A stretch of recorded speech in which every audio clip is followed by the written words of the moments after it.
une application du circuit RLC. Un dipôle RL constitué d'une bobine d'inductance L égale 1,4 Henry, de résistance R égale 10 ohms et d'un conducteur ohmique de résistance R 20 ohms est branché au bord d'une source de tension continue E égale 30 volts. 1. Calcule l'intensité I0 de courant permanent circulant dans la bobine. 2. Lors de l'ouverture du circuit, la rupture de courant dure delta T égale 2,5 millisecondes. Détermine la tension L au bord de la bobine. 3. Pour éviter l'apparition de l'étincelle, lorsqu'on ouvre l'interrupteur K entre ces bords, on complète le circuit en ajoutant un condensateur de capacité C égale 3 microfarads, initialement déchargé, au bord de la bobine. L'interrupteur K étant fermé longtemps, on ouvre à nouveau l'interrupteur K à la date T égale à 0.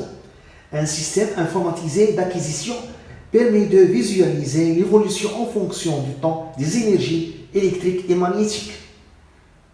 A. Montrer qu'aucun courant ne circule dans le condensateur. B. Trouver les valeurs des énergies électriques EE et magnétiques EM à T égale à 0. C. Établir l'équation différentielle vérifiée par la tension UC de T au bord du condensateur. D.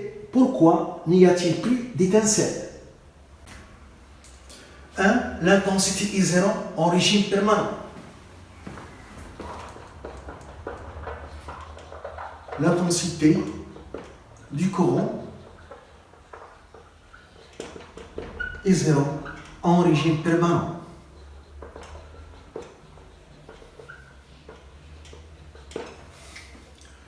Le schéma du circuit RL, on ferme l'interrupteur K, il y a un courant d'intensité I qui passe dans la bobine et dans la résistance. Il y a dans ce cas de régime, le régime transitoire et le régime permanent. Le régime transitoire a une durée très courte. Et après le régime transitoire, il y a le régime permanent. En régime permanent, l'intensité est constante. On applique la loi d'additivité des tensions. On a les tensions ici sont représentées en convention récepteur. En convention récepteur, la flèche que représente la tension et la flèche qui représente le sens positif du courant en du sens opposé. La même chose pour la résistance. Donc, on applique la loi d'additivité de tension. E est égal UL plus UR. E est égal UL en convention récepteur, c'est R fois I plus L dI sur dt. UR, c'est R fois I. En régime permanent, on a I est égal à 0 est égal à une constante. Donc, dI sur dt est égal à 0. Donc, E est égal à R fois E0 plus grand R fois E0. Donc, E est égal à grand R plus petit r, le tout fois I0.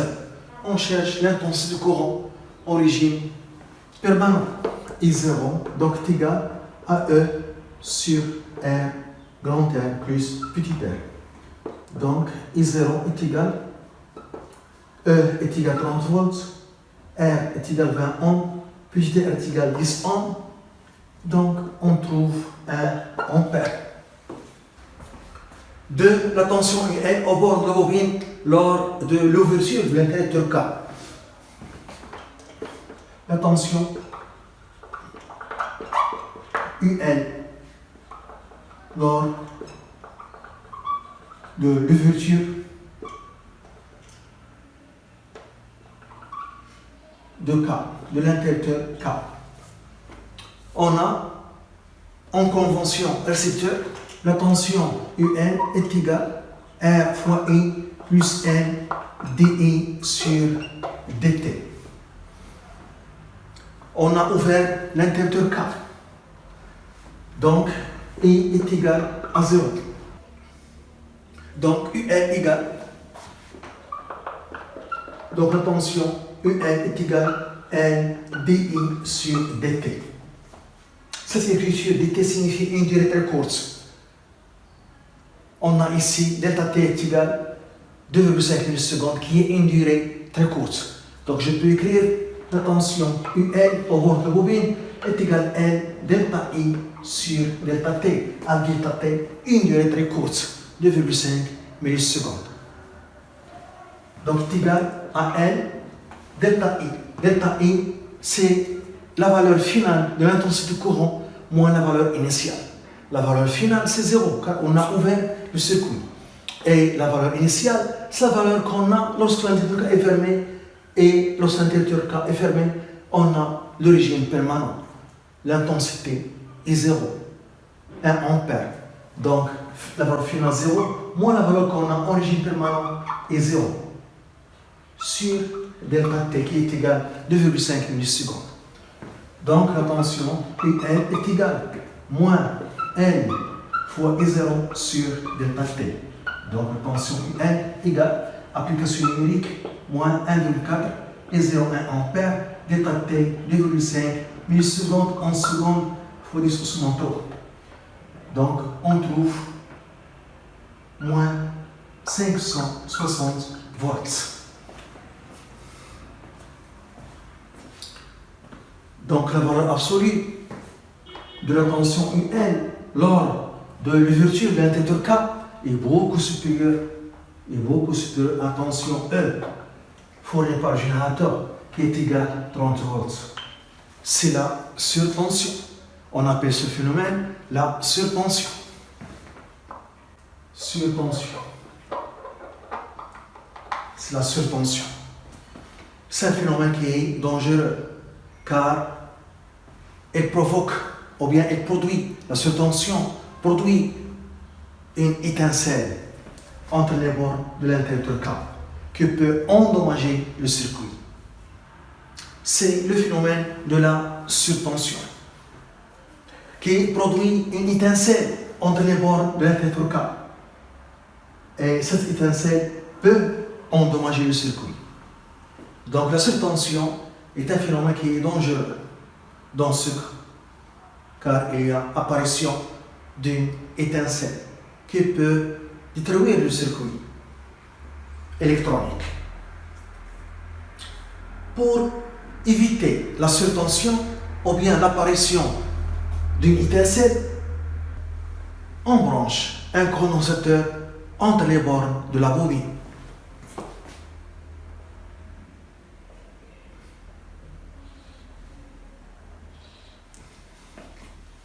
Un condensateur de capacité C au bord de la bobine pour éviter l'apparition de l'étincelle. 3. On montre qu'aucun courant ne circule dans le condensateur en régime permanent. 3.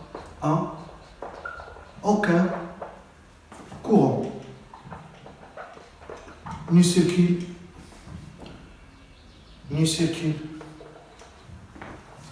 dans le condensateur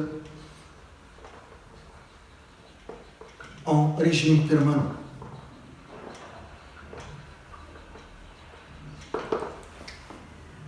Donc on ferme l'interrupteur K et il y a le régime transitoire qui a une durée très courte et le régime permanent.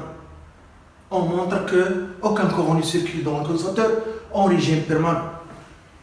Donc ici le courant I, donc ici le courant I' dans le condensateur. Et on va montrer que I' est égal à 0, c'est pourquoi j'ai ici écrit I ici. Donc on a la tension E est égale UC plus UR. Je représente la tension UC en convention récepteur. En convention récepteur, la flèche qui représente la tension UC et la flèche qui représente le sens opposé du courant ont des sens opposés.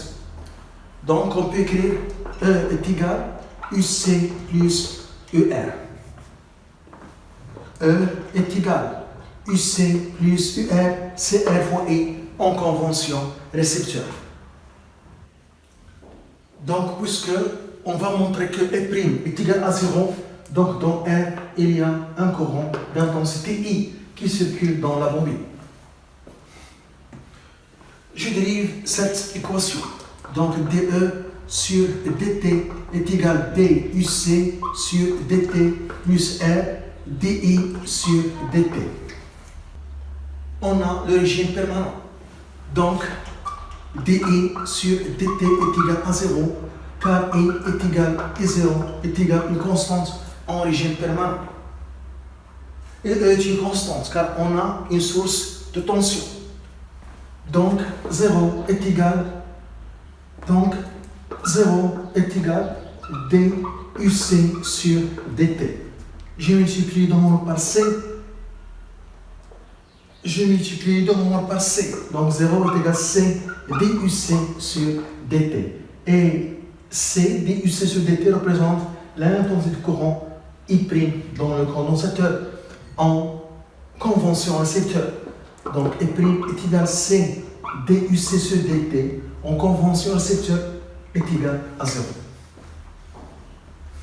Aucun courant ne circule dans le condensateur en régime permanent. B. Les valeurs de l'énergie électrique et de l'énergie magnétique à T égale à 0. Les valeurs de EE à T égale à 0 et de EM à T égale à 0. À T égale à 0, on a ouvert l'interrupteur K. À T égale à 0. Donc à T égale à 0, on ouvre K, l'interrupteur K. On a l'expression de l'énergie électrique stockée dans le condensateur EE est égal à 1 demi C fois EC au carré. À T égale à 0, EE à T égale à 0 est égal à 1 demi C, EC à T égale à 0 au carré. On cherche UC à T égale à 0. UC tend vers une valeur lorsque T tend vers 0 juste avant l'ouverture de l'interrupteur K. Avant l'ouverture de l'interrupteur K, on a le régime permanent.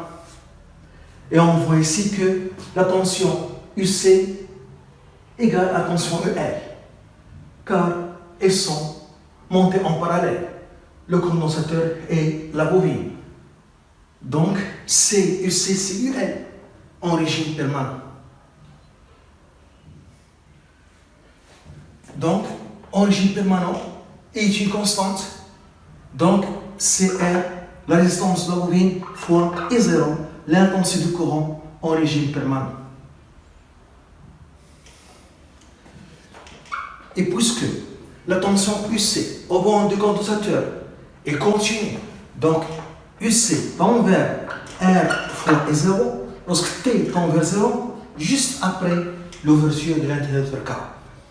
Donc, ça signifie que UC à T égale à 0 est égal à R fois E0. On a déjà calculé E0, R 6 fois 1 est égal donc 10 volts. Et je continue le calcul ici. Donc EE à T égale à 0 est égal à 1 demi C3 fois 10 pouce moins 6 fois 10 au carré. Donc c'est 1,5 fois 10 pouce moins 4 joules. L'énergie magnétique à T égale à 0 dans la bobine. EN est égal à 1 demi L I au carré. À T égale à 0, c'est 1 demi L fois I à T égale à 0 au carré. I tend vers une valeur, lorsque T tend vers 0, juste avant l'ouverture de l'interrupteur K. Juste avant l'ouverture de l'interrupteur K, on a le régime permanent I tend vers I0, qu'on a calculé est égal à 1 ampère. Et puisque le courant est continu dans la bobine, I tend vers I0, lorsque t tend vers 0, juste après l'ouverture de l'interrupteur K. Donc, I à t égale à 0 est égal à I0, qui est égal à 1 ampère. Et je continue le calcul ici. Donc, E1, l'énergie magnétique à t égale à 0 est égal à 1 demi, L 1,4 et I0 c'est 1 au carré. Donc, on trouve 0,7 joules. Et on peut lire ça sur le graphe. On voit sur le graphe qu'à t égale à 0, l'énergie magnétique c'est 0,7 joules. Et par comparaison avec l'énergie électrique dans le condensateur, donc l'énergie électrique dans le condensateur en régime permanent est négligeable par rapport à l'énergie magnétique dans la bobine. C'est l'équation différentielle vérifiée par la tension UC. L'équation différentielle vérifiée par la tension UC de T au bornes du condensateur. Après avoir ouvert l'interrupteur K, on a le circuit RSC. Je vais orienter le circuit RSC en convention récepteur. Donc il y a un courant dans le circuit RSC. Il a pour sens et la tension EL en convention récepteur. En convention récepteur, la flèche qui représente la tension et la flèche qui représente le sens positif du courant ont des sens opposés. Donc UL en convention récepteur, c'est R fois I plus L dI sur dt est égal à 0. En convention récepteur, I est égal à C DUC sur dt. Je calcule la dérivée de I, donc dI sur dt est égal à C, la dérivée seconde de UC par rapport au temps. Et je remplace ici, donc UC plus R, C, DUC sur dt plus L fois C, d carré UC sur dt carré est égal à 0. On écrit cette équation sous forme canonique en divisant par LC, les deux membres.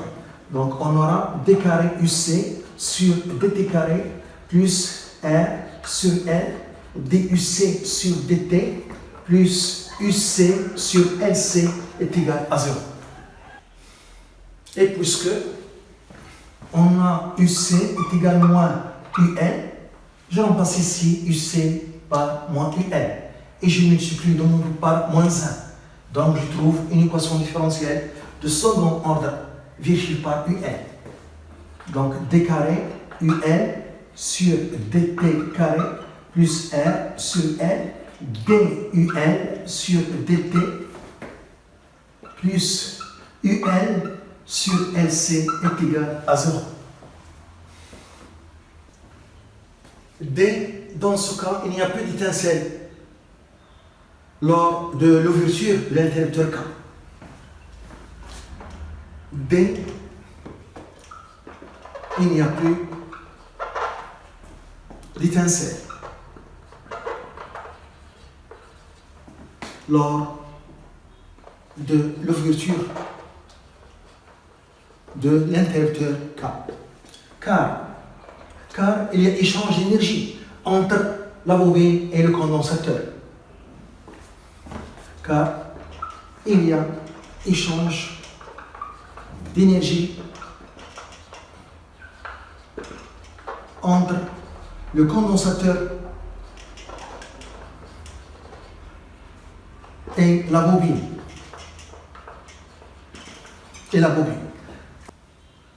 Il y a échange d'énergie entre le condensateur et la bobine avec amortissement d'après le graphe qu'on a donné. Avec amortissement à cause de la résistance de la bobine. à cause de la résistance de la bobine qui transforme l'énergie totale en chaleur par effet Joule.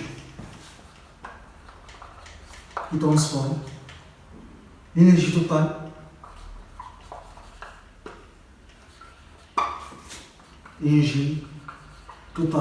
en chaleur par effet Joule.